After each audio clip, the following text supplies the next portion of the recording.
క్రీస్తునందు ప్రియా దేవుని బిడ్డలందరికీ యేసుక్రీస్తు జీవం గల నామములో శుభములు తెలియజేస్తున్నామండి. అపోస్తల కార్యాలు 12వ అధ్యాయంలో ఒక రోదే అనేటువంటి చిన్నది కనబడుతూ ఉంది. రోదే అంటే గ్రీకు భాషలో, గ్రీసు దేశంలో రోదే అంటే ఒక ఫ్లవర్, ఒక రోజ్, గులాబీ, ద కింగ్ ఆఫ్ ఫ్లవర్, పువ్వులలో కల్లా రాజు, పువ్వులలో కల్లా రాణి, అటువంటి పేరు గల ఆ చిన్నది స్థితిని మార్చింది. ఆ చిన్నది పేతురు స్వరమును కనిపెట్టింది. అత్యాశక్తితో ప్రార్థన చేస్తున్నటువంటి వారు ఇంకా ఆసక్తిగా ప్రార్థన చేయుటకు పరిగెత్తింది. మీరు పరిగెత్తున్నారా?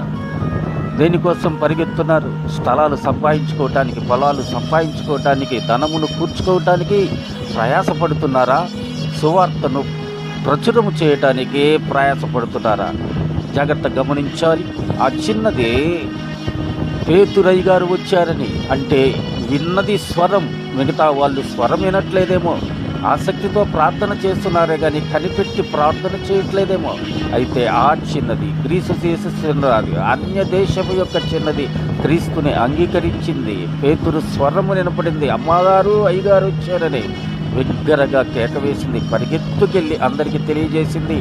వారు చేస్తున్నటువంటి ప్రతి ప్రార్థనను ఆకాశంలో నుంచి, పరములో నుంచి ప్రార్థన యొక్క శక్తి, జవాబు భూమి మీదకు దించబడి ఉన్నది. కనుక అత్యాశక్తితో మీరు ప్రార్థన చేసిన ఎడల దేవుడు నిశ్చయముగా మీ ఎడల కార్యములు చేస్తాడని దినాన దేవుడు పరిశుద్ధాత్మ ద్వారా ప్రేరేపించబడుతుంది. ఆ చిన్నదాన్ని వెర్రిది, పిచ్చిది అని అన్నారు.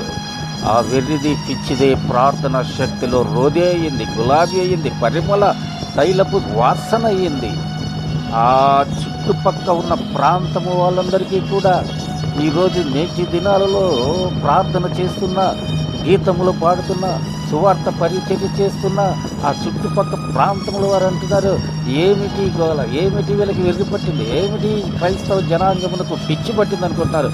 ఆ ప్రార్థన ధూపమే ఆ ఏరియాకి, ఆ పరిసర ప్రాంతాలకి దీవెనని, ఆశీర్వాదమని, కొంతకాలం నుంచి విడుదలని, వ్యాధి బాధల నుంచి రొలిసని, వేసు నామముంటే ఆ చుట్టుప్రక్కన ఎటువంటి సాతాను, అపవాది శక్తులు, చీకటి శక్తులు, చెల్లని శక్తులు, పొలిమేర శక్తులు ఏది కూడా వాటిని అడ్డగించవని ఆ ప్రార్థన ధూపమని వారు తెలుసుకునేలాగా వెలుగెత్తి ప్రచురము చేయండి. ఈ మాటలు మనం విని